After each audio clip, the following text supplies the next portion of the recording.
ಕಾರ್ಯಕ್ರಮ ಕೃಷಿ ರಂಗ.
ಇಂದಿನ ಕೃಷಿ ರಂಗವನ್ನು ಕೇಳುತ್ತಿರುವಂತಹ ನಮ್ಮೆಲ್ಲ ರೈತ ಬಾಂಧವರಿಗೆಲ್ಲ ಶರಣಾರ್ಥಿಗಳು. ರೈತ ಬಾಂಧವರೇ, ಕಾರ್ಯಕ್ರಮದಲ್ಲಿ ಕೇಳುವಿರಿ ಮಾನ್ವಿ ತಾಲೂಕಿನಲ್ಲಿ ಮಳೆ ಬೆಳೆ ಪರಿಸ್ಥಿತಿ ಮತ್ತು ಕೃಷಿ ಇಲಾಖೆ ಯೋಜನೆಗಳ ಕುರಿತು ಮಾನ್ವಿ ತಾಲೂಕು ಸಹಾಯಕ ಕೃಷಿ ನಿರ್ದೇಶಕರಾದ ಹುಸೇನ್ ಸಾಬ್ ಅವರೊಂದಿಗೆ ಸಂದರ್ಶನವನ್ನು. ತದನಂತರ ಹವಾಮಾನ ಆಧಾರಿತ ಕೃಷಿ ಸಲಹೆಗಳು, ನಂತರ ಪೇಟೆ ಧಾರಣೆ. ಹಾಗಾದರೆ ಆರಂಭದಲ್ಲಿ ಕೇಳೋಣ ಮಾನ್ವಿ ತಾಲೂಕಿನಲ್ಲಿ ಮಳೆ ಬೆಳೆ ಪರಿಸ್ಥಿತಿ ಮತ್ತು ಕೃಷಿ ಇಲಾಖೆ ಯೋಜನೆಗಳ ಕುರಿತು ಮಾನ್ವಿ ತಾಲೂಕು ಸಹಾಯಕ ಕೃಷಿ ನಿರ್ದೇಶಕರಾದ ಹುಸೇನ್ ಸಾಬ್ ಅವರೊಂದಿಗೆ ಸಂದರ್ಶನವನ್ನು. ರೈತ ಬಾಂಧವರಿಗೆ ನಮಸ್ಕಾರ. ರೈತ ಬಾಂಧವರು, ಇವತ್ತಿನ ಕಾರ್ಯಕ್ರಮದಲ್ಲಿ ಮಾನ್ವಿ ತಾಲೂಕಿನಲ್ಲಿ ಮಳೆ ಬೆಳೆಯ ಪರಿಸ್ಥಿತಿ ಮತ್ತು ಕೃಷಿ ಇಲಾಖೆಯ ಯೋಜನೆಗಳು, ಯಾವ ರೀತಿ ಕೃಷಿ ಇಲಾಖೆ ಈ ಒಂದು ಮುಂಗಾರು ಹಂಗಾಮಿಗೆ ಸನ್ನದ್ಧವಾಗಿದೆ ಅಂತಕ್ಕಂಥ ಕೆಲವೊಂದಿಷ್ಟು ಮಾಹಿತಿಯನ್ನು ನಮ್ಮ ರೈತರಿಗೆ ತಿಳಿಸಿಕೊಡಲಿಕ್ಕೆ ನಮ್ಮ ಜೊತೆ ಇವತ್ತು ಮಾನ್ವಿ ತಾಲೂಕಿನ ಕೃಷಿ ಇಲಾಖೆಯ ಸಹಾಯಕ ಕೃಷಿ ನಿರ್ದೇಶಕರಾದಂಥ ಹುಸೇನ್ ಸಾಹೇಬ್ ಅವರು ನಮ್ಮೊಂದಿಗಿದ್ದಾರೆ. ಅವರಿಂದ ಈ ವಿಚಾರವಾಗಿ ಇವತ್ತಿನ ಕಾರ್ಯಕ್ರಮದಲ್ಲಿ ಮಾಹಿತಿಯನ್ನು ಮಾಡ್ಕೊಳ್ಳೋಂಥ. ನಮಸ್ಕಾರ ಹುಸೇನ್ ಸಾಹೇಬ್ ಅವರು. ನಮಸ್ಕಾರ ಸರ್. ಹೇಳಿ, ಹೇಗೆ ಅನಿಸ್ತದೆ ಮಾನ್ವಿ ತಾಲೂಕಿನಲ್ಲಿ ಸರ ಮುಂಗಾರು ನಿಮ್ಮ ವಿಚಾರದಲ್ಲಿ ಹೇಗಿದೆ ಸರ್? ಮುಂಗಾರು ಹಂಗಾಮು ಇದರಲ್ಲಿ ಈ ಸಲ ಏನಾಗಿದೆ, ಆಶಾದಾಯಕವಾಗಿದೆ.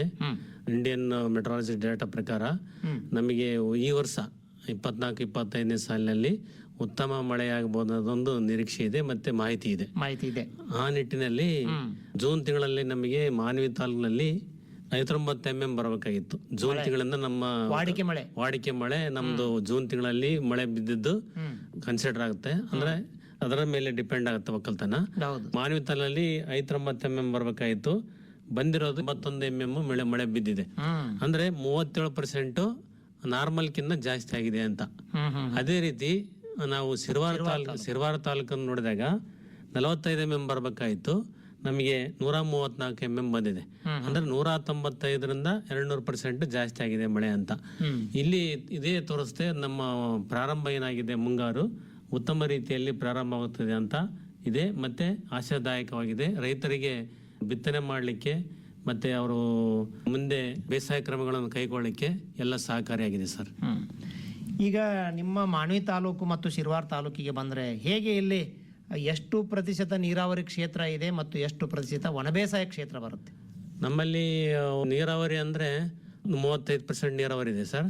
ಇನ್ನು 65% ಒಣಭೂಮಿ ಇದೆ.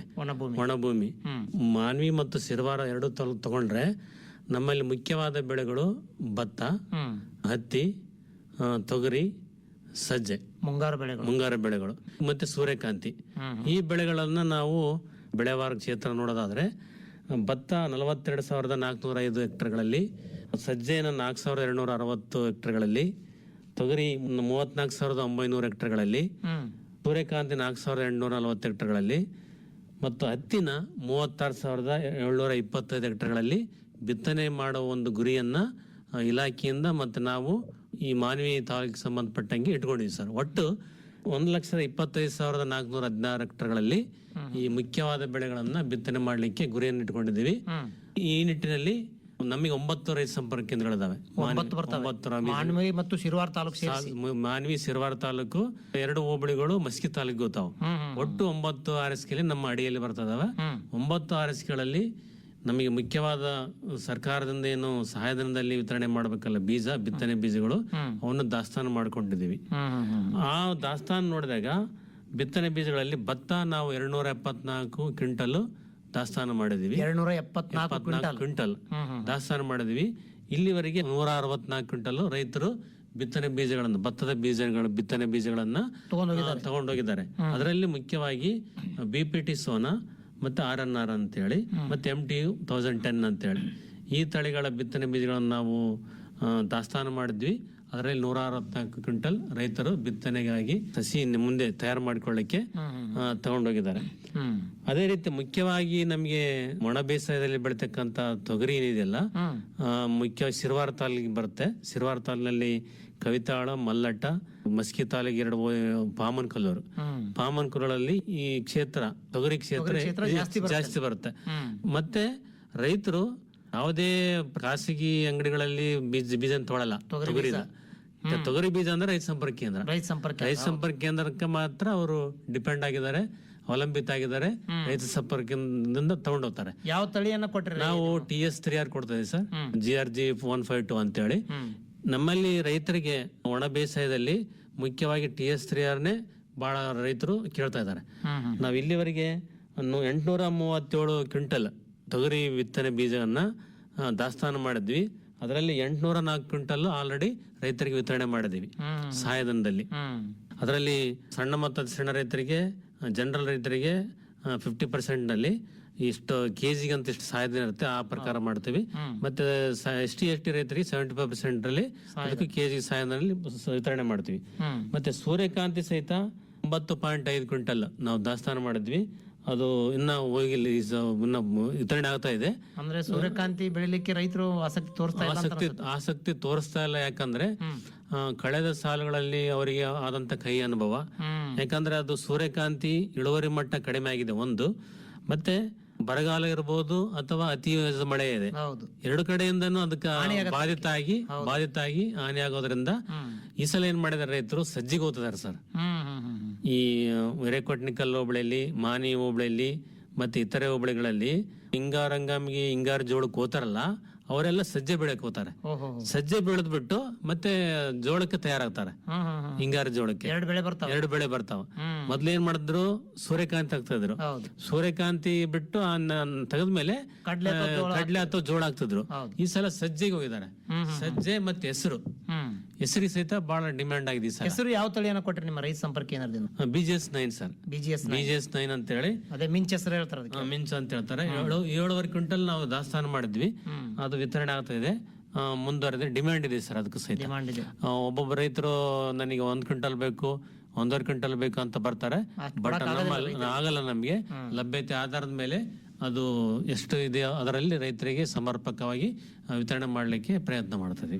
ಮತ್ತೊಂದು ಒಣಬೇಸದಲ್ಲಿ ರೈತರು ಬೆಳೆದ ಎಳ್ಳು ಬೆಳೆ ನಿಮ್ಮಲ್ಲಿ ಇದೆಯಾ? ಎಳ್ಳು ಬೆಳೆ ಪಾಮಂಕಲೂರು ಮತ್ತೆ ಕವಿತಾಳ ಹೋಬಳಿಯಲ್ಲಿ ಹಾಕ್ತಾರೆ ಸರ್. ಎಳ್ಳು ಬೆಳೆನ ಒಂದೊಂದ್ ಕಡೆ ಏನಾಗುತ್ತೆ, ರೈಸ್ ಫ್ಯಾಲು ಭತ್ತ ತೆಗೆದ ಮೇಲೆ ಅದಕ್ಕೂ ಸಹಿತ ಹೋಗೋರಿದ್ದಾರೆ. ಒಣ ಬೇಸದಲ್ಲಿ ಎಳ್ಳು ಬೆಳೆ ಕಡೆ ಬೆಳೆಯಾಗಿ ಅಥವಾ ಅಂತರ ಬೆಳೆಯಾಗಿ ಆಗ್ತಿದ್ದಾರೆ. ಸಜ್ಜೆ ಜೊತೆಗೆ ಇರ್ಬೋದು, ಮತ್ತೆ ಬೇರೆ ತೊಗರಿ ಜೊತೆಗೆ ಇರ್ಬೋದು, ಅದು ಬಾರ್ಡರ್ ಕ್ರಾಪ್ ಆಗಿ ಎಳ್ಳು ಬೆಳೆ ಆಗ್ತಿದ್ದಾರೆ ಸರ್.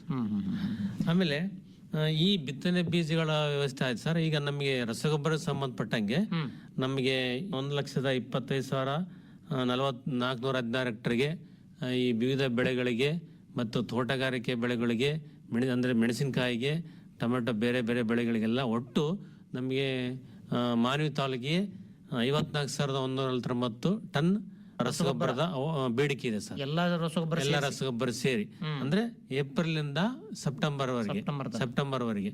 ಅದರಲ್ಲಿ ಮುಖ್ಯವಾಗಿ urea 18,768 ton, DAP 8,776 ton, MOP 770 ton, NPK ಅಂದ್ರೆ ಕಾಂಪ್ಲೆಕ್ಸ್ ಮಿಶ್ರ ರಸಗೊಬ್ಬರಗಳು ಅವು 24,781 ಟನ್ ಬೇಕಾಗುತ್ತೆ. ಇದು ಯಥಾ ಪ್ರಕಾರ ಪ್ಲಾನ್ ಪ್ರಕಾರ ಅದು ಯೋಜನೆವಾರು ನಮ್ಮ ಇಲಾಖೆಯಿಂದ ನಮ್ಮ ಡಿಸ್ಟಿಕ್ ಏನ್ ಬರುತ್ತೆ ಅದನ್ನ ನಮ್ಮ ಜಿಲ್ಲಾ ಮಟ್ಟದಲ್ಲಿ ಜಂಟಿ ಕೃಷಿಕರ ಮೇಡಮ್ ಅವರು ತಾಲೂಕುಗಳಿಗೆ ಮರುವಿಂಗಡಣೆ ಮಾಡಿ ನಮ್ಮ ತಾಲೂಕಿಗೆ ಜಿಲ್ಲಾ ಮಟ್ಟಕ್ಕೆ ನಮ್ಮ ತಾಲೂಕಿಗೆ ಮಾನವಿ ಸಮಗ್ರ ತಾಲೂಕಿಗೆ ಬೇಕಾಗಿರುವಂತ ಗೊಬ್ಬರ ಇದು ರೈಲ ಮುಖಾಂತರ ರಾಯಚೂರಿಗೆ ಬರುತ್ತೆ. ಅಲ್ಲಿಂದ ನಮ್ಮ ಖಾಸಗಿ ಅಂಗಡಿಗಳಿಗೆ ಮತ್ತೆ ಕೋಆಪರೇಟಿವ್ ಸೊಸೈಟಿಗಳಿಗೆ ಸರಬರಾಜಾಗುತ್ತೆ. ಅಲ್ಲಿಂದ ರೈತರಿಗೆ ನಾವು ಸಮರ್ಪಕವಾಗಿ ವಿತರಣೆ ಮಾಡಲಿಕ್ಕೆ ವ್ಯವಸ್ಥೆ ಮಾಡ್ಕೊಂಡಿದ್ದೀವಿ. ಇಲ್ಲಿವರೆಗೆ ಸರಬರಾಜಂತ ಗೊಬ್ಬರದಲ್ಲಿ ನಮ್ಗೆ ಈಗಾಗಲೇ 18,662 ಟನ್ ದಾಸ್ತಾನ ಇದೆ. ಇನ್ನ ಕನ್ಸ್ಯೂಮ್ ಆಗಿಲ್ಲ. ಅದು ಬೇಸಿಗೆಯಲ್ಲಿ ಬೆಳೆ ಇರಲಿಲ್ಲ, ಇನ್ನು ಸ್ಟಾಕ್ ಇದೆ.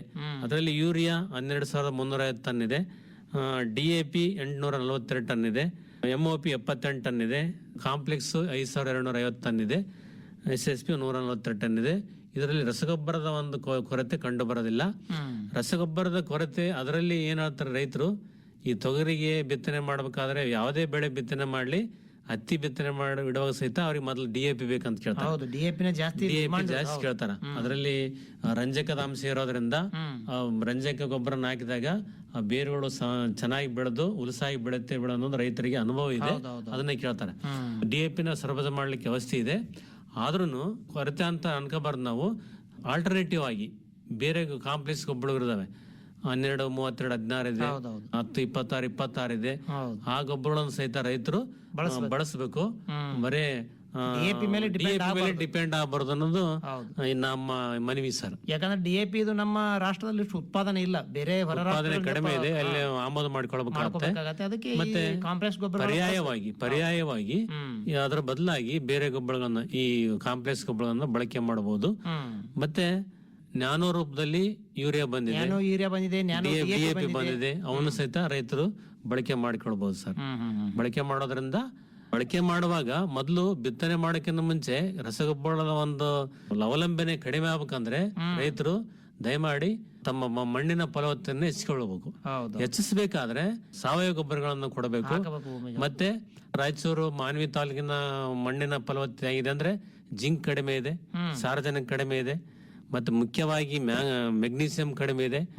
ಅಂತ ಒಂದು ಮಾಹಿತಿ ತಗೊಂಡು ನಮ್ಮ ರೈತ ಸಂಪರ್ಕ ಕೃಷಿ ಅಧಿಕಾರಿಗಳ ಭೇಟಿಯಾಗಿ ಏನು ಕಡಿಮೆ ಇದೆ ನಮ್ಮ ಮಣ್ಣಿನಲ್ಲಿ ಅದನ್ನ ಒದಗಿಸಬೇಕು. ಅದರಿಂದ ಒಳ್ಳೆ ಬೆಳೆ ತೆಗಲಿಕ್ಕೆ ಸಹಕಾರಿಯಾಗುತ್ತೆ. ನಾನು ರೈತರಿಗೆ ಮನವಿ ಮಾಡಿಕೊಳ್ಳೋದಿಷ್ಟೇ, DAP ಜೊತೆಗೆ ಕಾಂಪ್ಲೆಕ್ಸ್ಗಳ ಜೊತೆಗೆ ನೀವು ಲಘು ಪೋಷಕಾಂಶಗಳನ್ನ ಬಳಕೆ ಮಾಡೋದು ಖಂಡಿತ ಅಂತ ನನ್ನ ಅನಿಸಿಕೆ. ಈಗ ತಾವು ಲಘು ಪೋಷಕಾಂಶಗಳ ಇಲಾಖೆಯಿಂದ ಏನಾದ್ರು ಕೊಡ್ತೀರಾ? ಮೊದಲೆಲ್ಲ ಜಿಂಕ್ ಸಲ್ಫೇಟ್ ಕೊಡ್ತಾ ಇದ್ರು, ಈಗಲೂ ಇದೆ ಸರ್. ತಾವು ಕೇಳೋದು ಒಳ್ಳೇದಾಯ್ತು. ಈಗಲೂ ಸಹಿತ ಆಹಾರ ಭದ್ರತಾ ಯೋಜನೆಯಲ್ಲಿ ನಾವು ಜಿಂಕ್ ಇರ್ಬೋದು, ಜಿಪ್ಸಮ್ ಇರ್ಬೋದು, ಮತ್ತೆ ಮೆಗ್ನೀಸಿಯಂ ಸಲ್ಫೇಟು ಅವೆಲ್ಲ ಜಿಲ್ಲಾ ಮಟ್ಟದಲ್ಲಿ ನಮಗೆ ಇಂಡೆಂಟ್ ಆಗಿ ಬೇಡಿಕೆ ಸಲ್ಲಿಸಿ ರೈತ ಸಂಪರ್ಕಗಳಿಗೆ 50% ನಲ್ಲಿ ಸಹಾಯಧನದಲ್ಲಿ ಕೊಡ್ತಾರೆ. ಅದನ್ನ ಬಳಕೆ ಮಾಡಬಹುದು. ಈಗಾಗಲೇ ರೈತ ಸಂಪರ್ಕ ಕೇಂದ್ರದಲ್ಲಿ ಅಲ್ಲಲ್ಲಿ ಇದೆ ಜಿಂಕ್ ಸಲ್ಫೇಟ್. ಭತ್ತಕ್ಕೆಲ್ಲ ಜಿಂಕ್ ಸಲ್ಫೇಟ್ ಬೇಕು, ಅದು ಇದೆ, ಲಭ್ಯತೆ ಇದೆ. ರೈತರು ಇದರ ಸದುಪಯೋಗವನ್ನು ಮಾಡ್ಕೊಳ್ಬೇಕಂತ ಕೇಳ್ಕೊಳ್ತೇನೆ. ಈಗ ಇಲ್ಲಿವರೆಗೆ ಒಣಬೇಸಾಯದಲ್ಲಿ ಬಿತ್ತನೆ ಎಷ್ಟು ಪ್ರತಿಶತ ಆಗಿದೆ? ನೀರಾವರಿಯಲ್ಲಿ ಏನಾದರೂ ಬಿತ್ತನೆ ನಡೆದಿದಾವ? ಎಷ್ಟು ಪ್ರತಿಶತ ಬಿತ್ತನೆ ಆಗಿದಾವೆ? ಈಗ ನಾವು ಮಾನ್ವಿ ತಾಲೂಕು ತಗೊಂಡ್ರೆ ಒಟ್ಟು 16% ಸೋಯಿಂಗ್ ಆಗಿದೆ ಸರ್. 16%. ಅದರಲ್ಲಿ 16% ಅಂದ್ರೆ 16% ಎಲ್ಲ ಕುಸ್ಕಿ ಬೇಸಾಯದಲ್ಲಿ ಬಿತ್ತನೆ ಆಗಿರೋದು. ಇನ್ನು ನೀರಾವರಿಯಲ್ಲಿ ಇನ್ನು ನೀರು ಬರಬೇಕು, ಅವೆಲ್ಲ ಕಾಯ್ತಾ ಇರ್ತಾರೆ. ಅದಾಗಿದೆ. ಶಿರ್ವಾರ್ ತಾಲೂಕು ತಗೊಂಡ್ರೆ 18% ಆಗಿದೆ, 18% ಆಗಿದೆ. ಮಸ್ಕಿ ತಾಲೂಕಿಗೆ ಹೋದಂತ ಪಾಮಂಗ್ಟೂರ್ ಆಲಪುರಲ್ಲಿ 26% ಆಗಿದೆ. ಅಲ್ಲಿ ಮಳೆ ಚೆನ್ನಾಗಿದೆ ಮತ್ತು ಒಣಭೂಮಿ ಬೇಸಾಯ ಜಾಸ್ತಿ ಅಲ್ಲಿ ಪಾಮಂಕೂರು ಹೋಬಳಿಲಿ ಅದು ಜಾಸ್ತಿ ಆಗಿದೆ ಸರ್. ಹೇಗೆ ಮಳೆ ಈಗ ಚೆನ್ನಾಗಿ ಹಸಿದೆಯಾ ರೈತರು ಬಿತ್ತನೆ ಮಾಡ್ಲಿಕ್ಕೆ, ಅಥವಾ ಇನ್ನೂ ಮಳೆಗಾಗಿ ಕಾಯ್ತಾ ಇದ್ದಾರ ರೈತರು ಮಾನ್ವಿ ಮತ್ತು ಶಿರ್ವಾರ್ ತಾಲೂಕದಲ್ಲಿ? ಹೇಗೆ ಇದು 2 ತರ ಇದೆ ಸರ್. ಶಿರ್ವಾರ್ ತಾಲೂಕು ನಾವು ಪರಿಗಣನೆ ಮಾಡಿದಾಗ ನಾನು ಮೊದ್ಲೇ ಹೇಳ್ದಂಗೆ 45 mm 134 mm ಜಾಸ್ತಿ ಆಗಿದೆ. ಜಾಸ್ತಿ ಆಗೋದ್ರಿಂದ ಒಬ್ಬೊಬ್ಬರು ರೈತರಿಗೆ ಬಿತ್ತನೆ ಮಾಡಕ್ಕಾಗ್ತಾ ಇಲ್ಲ, ತೇವಾಂಶ ಕಡಿಮೆ ಆಗ್ತಾ ಇಲ್ಲ. ಆ ರೀತಿ ಇದೆ. ಮಾನ್ವಿ ತಾಲೂಕಿನಲ್ಲಿ ಮಾನ್ವಿ ಹೋಬಳಿಗೆ ಬಂದ್ರೆ ಮಾನ್ವಿ ಹೋಬಳಿಯ ಚಿಕಲ್ಪರವಿ, ಯಡಿವಾಳ, ಮದ್ಲಾಪುರ ಅಲ್ಲಿ ಮಳೆಯ ಕೊರತೆ ಇದೆ. ಇವನ್ ಹಿರೇಕೊಟ್ನಿಕಲ್ ಸಹಿತ ಮೇಲೆ ಮಳೆ ಬಂದು ಸುಮ್ನೆ ನೆಲ ಮೇಲೆ ತೊಯ್ದಿರ್ಬೋದು, ಸಾಕಷ್ಟು ತೇವಾಂಶ ಆಗಿಲ್ಲ. ಆದ್ರೂ ರೈತರು ಬಿತ್ತನೆ ಬೀಜಗಳನ್ನ ಶೇಖರಣೆ ಮಾಡ್ಕೊಂಡಿದ್ದಾರೆ. ಒಂದೊಂದ್ ಕಡೆ ಬಿತ್ತನೆ ಮಾಡಿದ್ದಾರೆ, ಅವರು ಮಳೆಗಾಗಿ ಕಾಯ್ತಾ ಇದ್ದಾರೆ.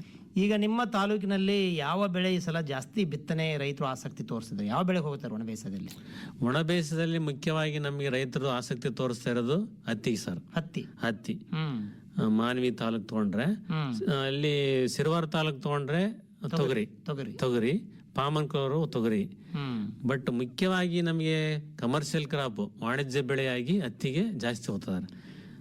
ನೀವು ತಜ್ಞರಾಗಿ ಏನ್ ಹೇಳ್ತೀರಿ? ಈ ಒಂದು ಮಳೆಯ ಸೂಚನೆಗಳು ನೋಡಿದ್ರೆ ಹತ್ತಿ ಮತ್ತು ತೊಗರಿಯಲ್ಲಿ ಯಾವ ಬೆಳೆ ಮುಂದಿನ ಒಳ್ಳೆ ಇಳುವರಿ ಬರ್ಲಿಕ್ಕೆ ಅವಕಾಶ ಇದೆ ಅಂತ ಹೇಳ್ತೀರಿ? ಯಾವ ಬೆಳೆ ಜಾಸ್ತಿ ಸಸ್ಟೇನ್ ಆಗಬಹುದು ಮುಂದಿನ ದಿನಗಳಲ್ಲಿ? ಇದೇ ರೀತಿ ಮಳೆರಾಯನ ಕೃಪೆಯಿಂದ ಆಗಾಗ ಮಳೆ ಆಗ್ತಾ ಇದ್ರೆ ಈ ಮುಖ್ಯವಾಗಿ ದ್ವಿದಳ ಧಾನ್ಯ ಬೆಳೆಯಾದ ತೊಗರಿ, ವಾಣಿಜ್ಯ ಬೆಳೆಯಾದ ಹತ್ತಿ ಸಸ್ಟೇನ್ ಆಗ್ತವೆ, ಒಳ್ಳೆ ಬೆಳೆ ಬರುತ್ತೆ.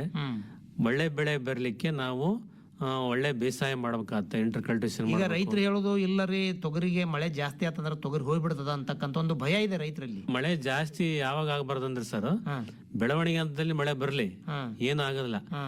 ಆದ್ರೆ 90ರಿಂದ 95 ದಿವಸದಲ್ಲಿ ಹೂವಾಡುವಾಗ, ಮೊಗ್ಗು ಕಾಯಿ ಆಗುವಾಗ ಮಳೆ ಕಂಟಿನ್ಯೂಸ್ ಬಂದಾಗ ಇದು ಬರುತ್ತೆ, ಸಿಡಿ ರೋಗ ಬರುತ್ತೆ. ಸಿಡಿ ರೋಗ ಬರುತ್ತೆ, ಕೊಳೆ ರೋಗ ಬರುತ್ತೆ, ಮತ್ತೆ ಫಲ ಏನಾಗ್ತದಲ್ಲ ಉದುರಿ ಬಿಡ್ತದೆ. ಅದರಿಂದ ಇದೇ ರೀತಿ ಹ್ಯೂಮಿಡ್ ಕ್ಲೈಮೇಟ್ ಇದ್ರೆ ಕಾಯಿ ಕೊರಕ ಸಹಿತ ಜಾಸ್ತಿ ಆಗಿಬಿಡುತ್ತೆ.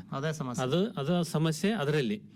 ಬಟ್ ಹತ್ತಿಯಲ್ಲಿ ಲಾಂಗ್ ಡ್ಯೂರೇಷನ್ ಕಾಪಿ ಆಗಿರೋದ್ರಿಂದ 150-180 ದಿವಸ ಇರೋದ್ರಿಂದ ಏನಾಗಲ್ಲ, ಚೆನ್ನಾಗಿ ಬರುತ್ತೆ. 70ರಿಂದ 90 ದಿವಸ ಆದಾಗ ಒಳ್ಳೆ ಬೆಳೆ ತಗಲಿಕ್ಕೆ ನಮಗೆ ಮುಖ್ಯವಾಗಿ ಕೀಟ ಬರೋದು ಗುಲಾಬಿ ಕಾಯಿ ಕೊರಕ. ಅದನ್ನ ನಾವು ಫೆರಮೋನ್ ಟ್ರಾಪ್ಸ್ ಹಾಕಿ ಮಾನಿಟರ್ ಮಾಡಿಕೊಂಡು ಒಂದು ಸಸ್ಯ ಸಂರಕ್ಷಣಾ ಕ್ರಮಗಳನ್ನು ತಗೊಂಡಾಗ ಈ ಸಲ ಒಳ್ಳೆ ಬೆಳೆ ಬರುವುದನ್ನೋದು ನನ್ನ ಅನಿಸಿಕೆ. ಈಗ ಮುಖ್ಯವಾಗಿ ಮತ್ತೆ ಹೊಸದಾಗಿ ಏನಾದರೂ ಯೋಜನೆಗಳು ಬಂತ ಕೃಷಿ ಇಲಾಖೆಯಲ್ಲಿ ರೈತರಿಗಾಗಿ ಈ ಸಲ ಎಲ್ಲ ಮುಂಗಾರು ಹಂಗಾಮಿಗೆ ಏನಾದರೂ ಹೊಸ ಯೋಜನೆಗಳು? ಹೊಸ ಯೋಜನೆಕ್ಕಿಂತ ಮುಂಚೆ ನಾವು ರೈತರಿಗೆ ಮನವಿ ಮಾಡ್ಕೊಳ್ಳೋದೇನಂದ್ರೆ, ಅತಿವೃಷ್ಟಿ ಬರಲಿ, ಅನಾವೃಷ್ಟಿ ಬರಲಿ, ಬರಗಾಲ ಬರಲಿ, ಏನೇ ಬರಲಿ, ತಮ್ಮ ಬೆಳೆಗೆ ಭದ್ರತೆಯನ್ನು ಒದಗಿಸಲಿಕ್ಕೆ ಬೆಳೆ ವಿಮೆ ಮಾಡಿಸ್ಕೊಳ್ಳೋದು ಒಂದು ಮುಖ್ಯ. ಅಂದ್ರೆ ಮುಂಗಾರು ಹಂಗಾಮಿಗೆ ಬೆಳೆ ವಿಮೆ ಜಾರಿ ಆಗಿದೆ. ಈಗ ಜಾರಿ ಆಗಿದೆ. ನಮಗೆ ಹೋಬಳಿ ಮಟ್ಟಕ್ಕೆ ಹತ್ತಿ, ತೊಗರಿ, ಸೂರ್ಯಕಾಂತಿ, ಸಜ್ಜೆ ಬೆಳೆಗಳಿದಾವೆ. ಪಂಚಾಯತಿ ಮಟ್ಟಕ್ಕೆ ಒಂದು ಮುಖ್ಯವಾದ ಬೆಳೆ ಭತ್ತಕ್ಕಿದೆ. ಹೋಬಳಿ ಮಟ್ಟದ ಬೆಳೆಗಳಿಗೆ 31/7/2024 ಕೊನೆಯ ದಿನಾಂಕ ಸರ್. ಅಂದ್ರೆ ಜುಲೈ 31 ಕೊನೆಯ ದಿನಾಂಕ. ಮತ್ತೆ ಭತ್ತಕ್ಕೆ ಮತ್ತೆ ನೀರಾವರಿ ಸೂರ್ಯಕಾಂತಿಗೆ ಆಗಸ್ಟ್ 16ನೇ ತಾರೀಕು ಕೊನೆಯ ದಿನಾಂಕ ಇದೆ. ಅಂದ್ರೆ ವಿಮೆ ಮಾಡಿಸ್ಲಿಕ್ಕೆ ಇದು ವಿಮೆಗೆ ತಮ್ಮ ಬೆಳೆಗಳನ್ನ ಒಳಪಡಿಸಿಕೊಂಡು ಒಂದು. ಆಮೇಲೆ ನಮ್ದು ನಾನು ಆಗಾಗಲೇ ಹೇಳಿದಂತೆ 65% ಒಣ ಬೇಸಾಯ ಇರೋದ್ರಿಂದ, ಮಳೆ ಆಶ್ರಿತ ಇರೋದ್ರಿಂದ ಅಲ್ಲಲ್ಲಿ ಕೃಷಿ ಹೊಂಡಗಳನ್ನು ಮಾಡಿಕೊಳ್ಳೋದು ಮುಖ್ಯ. ಈ ನಿಟ್ಟಿನಲ್ಲಿ ಹೊಸ ಯೋಜನೆ ಅಂತ ತಾವು ಕೇಳಿದ್ರಿ, ಲಾಸ್ಟ್ ಇಯರ್ ಬಂದಿದೆ ಕೃಷಿ ಭಾಗ್ಯ ಯೋಜನೆ. ಮತ್ತೆ ಬಂದಿದೆ, ಅದು ಮತ್ತೆ ಚಾಲು ಆಗಿದೆ ಕೃಷಿ ಭಾಗ್ಯ ಯೋಜನೆ. ಕೃಷಿ ಭಾಗ್ಯ ಯೋಜನೆ ಮುಖಾಂತರ ನಾವು ಕೃಷಿ ಹೊಂಡನ್ನು ಮಾಡಿಕೊಳ್ಳಕ್ಕೆ ಅವಕಾಶ ಇದೆ. ಜನರಲ್ ರೈತರಿಗೆ 80% ಸಹಾಯಧನದಲ್ಲಿ, SC/ST ರೈತರಿಗೆ 90% ಸಹಾಯಧನದಲ್ಲಿ ಕೃಷಿ ಹೊಂಡ. ಕೃಷಿ ಭಾಗ್ಯದಲ್ಲಿ ಮತ್ತೇನೇನು? ಕೃಷಿ ಭಾಗ್ಯ ಅಂದ್ರೆ ಒಂದು ಪ್ಯಾಕೇಜ್ ಸರ್. ಪ್ಯಾಕೇಜ್ ನಲ್ಲಿ ಕೃಷಿ ಹೊಂಡ ಕಂಪಲ್ಸರಿ, ಅದರ ಜೊತೆಗೆ diesel pump set, sprinkler set, ಮತ್ತೆ ಅವಶ್ಯಕತೆ ಇದ್ರೆ ಪಾಲಿ ಲೈನಿಂಗ್, ನೀರು ಹಿಂಗಬಾರ್ದು ಅಂತ ಹೇಳಿ ಈಗ ಹೊಂಡಕ್ಕೆ ಹಾಕ್ಲಿಕ್ಕೆ, ಮೇಲ್ಮೈಗೆ ಹಾಕ್ಲಿಕ್ಕೆ, ಮತ್ತೆ fencing is compulsory sir. Fencing ಮಾಡಿಕೊಳ್ಳೋದು, ಹಾನಿ ಮಕ್ಕಳು ಹೋಗ್ಬಿಡ್ತಾರೆ ಅನ್ನೋದ್ರಿಂದ ಅದು ಕಂಪಲ್ಸರಿ ಮಾಡಿದಾರೆ. ಇಷ್ಟು ಇದು ಮಾಡಿಕೊಂಡಾಗ ರೈತರಿಗೆ ಅದು ಎಷ್ಟು ಎಲ್ಲ ಐಟಮ್ಗಳಲ್ಲಿ ಅವರಿಗೆ ಸಹಾಯಧನದಲ್ಲಿ ನಾವು ಅನುಷ್ಠಾನ ಮಾಡಿಕೊಡ್ತೀವಿ. ಹೇಗೆ ನಿಮ್ಮ ತಾಲೂಕಿಗೆ ಇಂತಿಷ್ಟೇ ಅಂತೇಳಿ ನಿಗದಿಪಡಿಸಿರ್ತಾರ? ಬಹಳಷ್ಟು ಡಿಮಾಂಡ್ ಬಂದ್ಬಿಡ್ತಾರೆ, ರೈತರು ನನಗೂ ಬೇಕು ಅಂತೇಳಿ ಬಹಳಷ್ಟು ಅರ್ಜಿಗಳು ಬರ್ತವೆ. ಯಾವಾಗ ಹೆಂಗ್ ಮಾಡ್ತೀರಿ? ನಾವು 23-24ನೇ ಸಾಲ ಮಾರ್ಚ್ನಲ್ಲಿ, ಫೆಬ್ರವರಿ ಕಾರ್ಯಕ್ರಮ ಬಂದು ಸರ್. ನಮಗೆ 72 ಟಾರ್ಗೆಟ್ ಇತ್ತು. ನಮಗೆ ಮಾನ್ವಿ ತಾಲೂಕಿಗೆ 72 ಯೂನಿಟ್ಗಳು. ಆದ್ರೆ ನಮ್ಮಲ್ಲಿ ಡಿಮ್ಯಾಂಡ್ ಇರೋದ್ರಿಂದ ಬೇರೆ ತಾಲಿನಲ್ಲಿ ಏನಾಗಿಲ್ಲ, ಅದನ್ನ ತಗೊಂಡು 92 ಮಾಡಿದ್ವಿ ಕೃಷಿ ಹೊಂಡಗಳನ್ನ. ಅದೇ ರೀತಿ ಈ ವರ್ಷ ಸಹಿತ ನಮಗೆ ತಾಲೂಕಿಗೆ 72 ಕೃಷಿ ಹೊಂಡ ಕೊಟ್ಟಿದ್ದಾರೆ. ಅದನ್ನ ಯಾರು ಮುಂದೆ ಬರ್ತಾರೋ ಅಂತ ಕೊಡ್ತೀವಿ. ಅಂದಾಜು ಅದು ಕೃಷಿ ಹೊಂಡದ ಪ್ಯಾಕೇಜ್ ಅಂತ ಹೇಳಿರ್ತಾವು. ಈಗ ಡೀಸೆಲ್ ಮಷೀನ್, ಆಮೇಲೆ ಸ್ಪ್ರಿಂಕ್ಲರ್ ಸೆಟ್, ಫೆನ್ಸಿಂಗು, ಕೃಷಿ ಹೊಂಡ ನಿರ್ಮಾಣ ಮಾಡೋದು, ಪಾಲಿಥಿನ್ ಕವರ್ ಸೇರಿ ಅಂದಾಜು ಎಷ್ಟು ಪ್ಯಾಕೇಜ್ ಅದು ಕಾಸ್ಟ್ ಆಗತ್ತಂತಿರ್ತಾವ? ಕೃಷಿ ಹೊಂಡ ತಗೊಂಡಾಗ 77,000 ರೂಪಾಯಿ ಎಸ್ಟಿಮೇಟ್ ಸರ್ ಅದು. ಅದರಲ್ಲಿ ನಾವು 80% ಅಂತ ತಗೊಂಡಾಗ 56,000 ರೂಪಾಯಿ ನಾವು ಸಹಾಯಧನ ಕೊಡ್ತೀವಿ.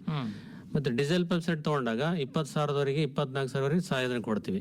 75,000 ರೂಪಾಯಿ ಆಯ್ತು. ಆಮೇಲೆ ಸ್ಪ್ರಿಂಕ್ಲರ್ ಸೆಟ್ ಅದೊಂದು 17,000 ರೂಪಾಯಿ ಬರುತ್ತೆ.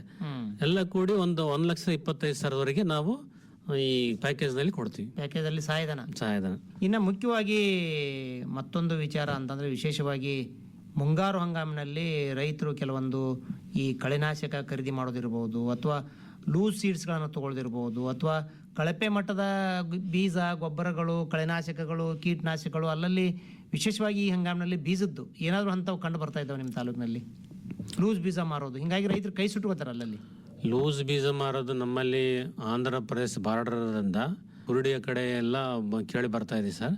ಅದಕ್ಕೆ ನಾವು ಈ ರೀತಿ ನೀವು ಲೂಸ್ ಬೀಜ ತಗೋಬಾರ್ದು, ಪ್ಯಾಕೆಟ್ನಲ್ಲೇ ತಗೊಂಡು ನಮಗೆ ಬಿತ್ತಿದಾಗ ಮಾತ್ರ ಒಳ್ಳೆ ಬೆಳೆ ತೆಗಿಲಿಕ್ಕೆ ಇದಾಗುತ್ತೆ ಅಂತೇಳಿ ಮಾಹಿತಿ ಕೊಡ್ತಾ ಇದೀವಿ. ಒಂದು ನಾವು ಈಗಾಗಲೇ ಇಂದಿನ ದಿನಗಳಲ್ಲಿ ಒಂದು ಲೂಸ್ ಬೀಜ ಮಾರೋರ ಮೇಲೆ FIR ಮಾಡಿ ಅವ್ರಿಗೆ ಜೈಲಿಗೆ ಕಳಿಸಿದ್ದು ಆಗಿತ್ತೆ. ಅದಂತೂ ಪ್ರಕರಣ ಆಗಿದೆ. ಅಂಥದ್ದು ಕೆಲಸ ಮಾಡ್ತೀವಿ. ಮತ್ತೆ ರೈತ ಸಂಪರ್ಕ ಕೇಂದ್ರದಲ್ಲಿರ್ತಕ್ಕಂಥ ಇನ್ಸ್ಪೆಕ್ಟರ್ಗಳು, ಬೀಜ, ರಸಗೊಬ್ಬರ ಮತ್ತು ಕೀಟನಾಶಕಗಳ ನಿರೀಕ್ಷಕರು ಅಂತ ಕರಿತೀವಿ, ಕೃಷಿ ಅಧಿಕಾರಿಗಳಿಗೆ. ಅವರು ಅಲ್ಲೆಲ್ಲಿ ತಿರುಗಾಡಿಕೊಂಡು ನಮ್ಮ ಅಂಗಡಿಗಳಲ್ಲಿ ಯಾವ ಬೀಜ ಇದೆ ಅದೆಲ್ಲ ನಿರೀಕ್ಷೆ ಇದು ಮಾಡಲಿಕ್ಕೆ, ಟೆಸ್ಟ್ ಮಾಡಲಿಕ್ಕೆ ಅವ್ರು ತಗೊಳ್ತಾರೆ. ಅದನ್ನು ವ್ಯವಸ್ಥೆ ಮಾಡಿದ್ದೀವಿ. ಮತ್ತು ಹತ್ತಿ ಬೀಜ, ಮುಖ್ಯವಾಗಿ ಹತ್ತಿ ಬೀಜ, ಲೂಸ್ ಬೀಜ ಅಂದರೆ ಮುಖ್ಯವಾಗಿ ಹತ್ತಿ ಬೀಜ ಇದು ತಗೋಬಾರ್ದು. ತಗೊಂಡಾಗ ನಾವು ಕ್ರಿಮಿನಲ್ ಕೇಸ್ ಬುಕ್ ಮಾಡಲಿಕ್ಕೆ ಎಲ್ಲ ಮಾರಾಟಗಾರರಿಗೆ ಮತ್ತೆ ಎಲ್ಲ ಕಡೆ ಪ್ರಚಾರನೂ ಸಹಿತ ಮಾಡಿದೀವಿ ಸರ್. ಈಗ ತಾವು ಹೇಳಿದಂಗೆ ಬೆಳೆ ವಿಮೆಯನ್ನ ಮಾಡಿಸ್ಲಿಕ್ಕೆ ಮುಂಗಾರು ಹಂಗಾಮಿಗೆ ರೈತರಿಗೆ ಕಡ್ಡಾಯವಾಗಿ FID ಇರಬೇಕು ಅಂತ ಹೇಳ್ತಾರೆ. ನಿಮ್ಮ ತಾಲೂಕಿನಲ್ಲಿ ಎಲ್ಲಾ ರೈತರು FID ಅನ್ನು ಹೊಂದಿದ್ದಾರೆ ಹೇಗೆ? ಮುಖ್ಯವಾಗಿ 2023-24ನೇ ಸಾಲಿನಿಂದ ಬೆಳೆ ವಿಮೆಗೆ ಸಂಬಂಧಪಟ್ಟಂಗೆ FID ಕಂಪಲ್ಸರಿ ಅಂತ ಹೇಳಿ ಆಗಿದೆ. ಅದರಲ್ಲಿ 95% ಶೇಕಡ 90